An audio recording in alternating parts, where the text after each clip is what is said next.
2024 का चुनाव आम आदमी party versus Bharatiya Janata party होने जा रहा है। आज से 3-4 दिन के अंदर, हो सकता है आज कल परसों में, कभी भी ये सीबीआई ईडी भेज के मुझे भी गिरफ्तार कर लेंगे, कई सारे और आप नेताओं को भी गिरफ्तार कर लेंगे। हम अपने आप को भगत सिंह की संतान मानते हैं, हम डरने वाले नहीं हैं तुम्हारी सीबीआई से, तुम्हारी ईडी से, तुम्हारे पैसे के आगे बिकने वाले नहीं है।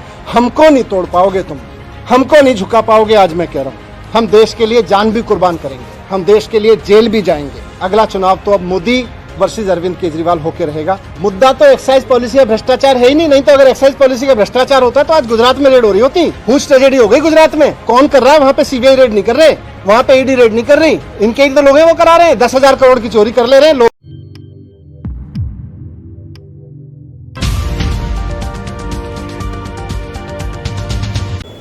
अस्सलामुअलैकुम, आदाब दोस्तों, मैं हूं शम्स सईद और आप देख रहे हैं न्यूज़ हर खबर आप तक। सच ये है कि मुद्दा शराब का घोटाला है ही नहीं।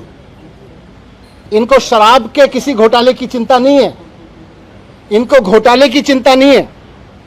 अगर इनको शराब के घोटाले की चिंता होती तो गुजरात में हर साल 10,000 करोड़ रुपए की एक्साइज चोरी होती है।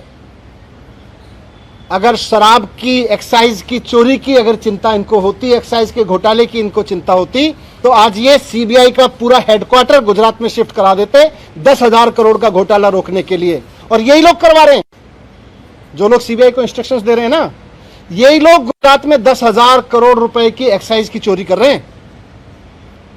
लेकिन इनको घोटाले की चिंता नहीं है। शराब की एक्साइज की पॉलिसी में हो रही चोरी की किसी की चिंता नहीं है, क्योंकि गुजरात में 10,000 करोड़ की चोरी हो रही है, वहां सीबीआई नहीं भेजते।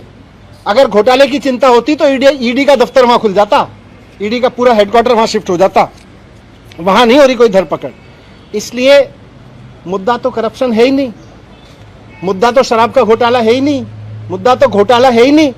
अगर मुद्दा घोटाला होता तो प्रधानमंत्री जी ने कुछ दिन पहले बुंदेलखंड एक्सप्रेसवे का उद्घाटन किया था। आप सबने देखा था, आप सबने दिखाया था, सारे मीडिया ने चलाया था और सारे मीडिया ने देश के बहुत शोर से बताया कि प्रधानमंत्री जी ने जिस हाईवे का, एक्सप्रेसवे का उद्घाटन किया था, 5 दिन के अंदर अंदर वो पूरी तरह से धंस गया। बहुत बड़ा घोटाला हुआ वो एक्सप्रेसवे बनाने में, हाईवे बनाने में। अगर मुद्दा करप्शन होता तो आज सीबीआई और ईडी प्रधानमंत्री द्वारा उद्घाटित किए गए उस महामार्ग के घोटालेबाजों को पकड़ रही होती, उनके घर रेड कर रही होती, जिन्होंने इतना बड़ा घोटाला कर दिया कि प्रधानमंत्री जी ने जिस एक्सप्रेसवे का उद्घाटन किया 5 दिन में धंस गया।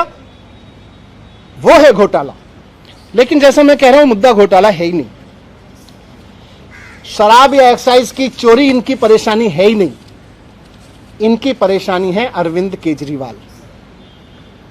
इनकी परेशानी है कि अरविंद केजरीवाल जिस तरह से अब पूरे देश में एक काम करने वाले ईमानदार नेता के रूप में पहचान बनाते जा रहे हैं और पूरे देश के लोग अब उनको पसंद करने लगे हैं, इनकी परेशानी ये है। और पंजाब के बाद तो पूरे देश में अरविंद केजरीवाल जी को एक राष्ट्रीय विकल्प के रूप में देखा जाने लगा है, इनकी परेशानी ये है। ये जो पूरी कार्रवाई मेरे खिलाफ हो रही है, ये जो पूरी कार्रवाई मेरे दफ्तर में हो रही है, मेरे घर में रेड डाली जा रही है, ये हो ही इसलिए रही है कि अरविंद केजरीवाल जी को रोकना चाहते हैं। ये अरविंद केजरीवाल जी को रोकने की जो साजिश रची जा रही है उसी स्क्रिप्ट का हिस्सा है।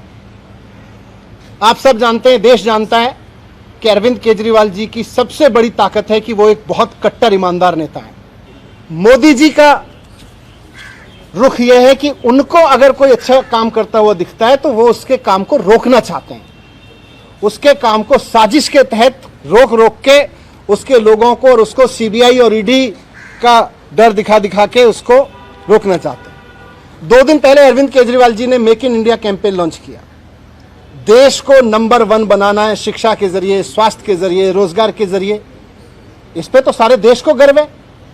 इस पे मोदी जी को भी गर्व होना चाहिए कि हमारे देश का एक मुख्यमंत्री make India number 1 campaign launch कर रहे हैं। हेल्थ और एजुकेशन के जरिए एक देश का विकास करने का विजन लेके चल रहे हैं। मोदी जी को तो इनको सपोर्ट करना चाहिए था।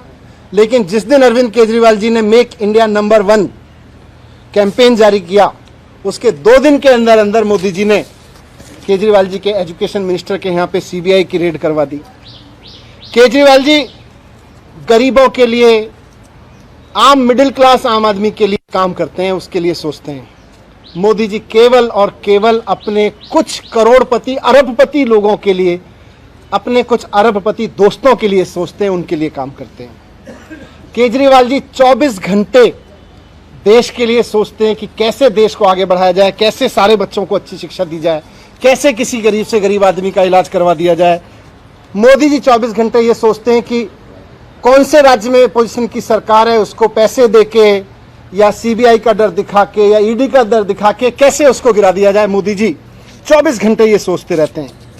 जिस तरह से इन्होंने पिछले दिनों में पैसे के दम पे, ईडी के दम पे, सीबीआई के दम पे कई सरकारें गिराई हैं, आप सबने भी रिपोर्ट किया है। महाराष्ट्र में, गोवा में, तमाम बिहार में भी किया था इन्होंने, कर्नाटक में किया, मध्य प्रदेश में किया। पूरे देश के लोग इनसे अब दुखी हैं कि यार हम सरकार चुनते हैं, मोदी जी केवल 24 घंटे उसको गिराने में लगे रहते हैं। अरे आपको देश का प्रधानमंत्री बनाया, आप देश के लिए अच्छा सोचो। जिनको हमने राज्य के लिए किया है उसको राज्य के लिए अच्छा सोचें। मोदी जी केवल सीबीआई, ईडी, पैसा सब लगा के, साम दाम दंड भेद लगा के केवल सरकारें गिराने का 24 घंटे सपना देखते हैं। उसके अलावा मोदी जी को कोई सपना ही नहीं आता आजकल। मैं आज आपके सामने कहना चाहता हूं कि 2024 का चुनाव आम आदमी party versus Bharatiya Janata party होने जा रहा है। अब तक लोग पूछते थे कि मोदी वर्सेस हु। अब पूरे देश में माहौल बन रहा है कि मोदी जी नहीं चाहिए, अरविंद केजरीवाल जी को एक मौका देना है, एक मौका अरविंद केजरीवाल जी को देना है। अब ये बात पूरे देश से गूंजने लगी है। पूरा देश आज अरविंद केजरीवाल जी के साथ चल रहा है, इसलिए मोदी जी आज रोकना चाहते हैं। आज से 3-4 दिन के अंदर, हो सकता है आज, कल, परसों में, कभी भी ये सीबीआई, ईडी भेज के मुझे भी गिरफ्तार कर लेंगे, कई सारे और आप नेताओं को भी गिरफ्तार कर लेंगे। लेकिन मैं कहना चाहता हूं कि हम भगत सिंह के फॉलोअर हैं। हम अपने आप को भगत सिंह की संतान मानते हैं। हम डरने वाले नहीं हैं तुम्हारी सीबीआई से, तुम्हारी ईडी से, तुम्हारे पैसे के आगे बिकने वाले नहीं है। हमको नहीं तोड़ पाओगे तुम, हमको नहीं झुका पाओगे, आज मैं कह रहा हूँ। दोस्तों, हमारा आपसे निवेदन है कि आप हमारे इस चैनल को लाइक करें, शेयर करें और सब्सक्राइब करें। साथ के साथ हमारे फेसबुक पेज हर खबर आप तक को जरूर लाइक और फॉलो कीजिएगा, ताकि लेटेस्ट अपडेट और खबरें आप तक पहुंचती रहें। और खास तौर से वो खबरें जिनको गोदी मीडिया नहीं दिखाता है, हम आप तक पहुंचाने की कोशिश करते हैं, ताकि वो भी आप तक पहुंचती रहें। दोस्तों, इस वीडियो में इतना ही, हमें दीजिए इजाजत। आगे फिर मुलाकात होगी आपसे किसी ऐसी खबर के साथ। तब तक के लिए जय हिंद, धन्यवाद दोस्तों।